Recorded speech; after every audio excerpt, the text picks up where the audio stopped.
Hello বন্ধুরা, বাড়িতে আজ এগরোল বানানোর ট্রাই করে দেখলাম।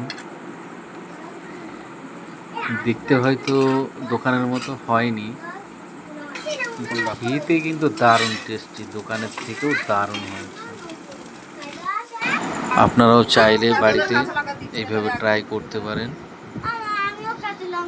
মোটামুটি ভালোই লাগলো। ভিডিওটা যদি ভালো লাগে আমাকে সাপোর্ট করবেন, কমেন্ট করবেন আর শেয়ার করবেন।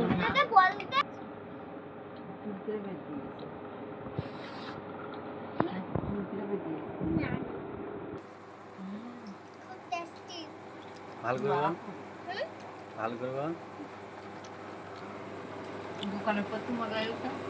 দোকানে থাকবো মজা।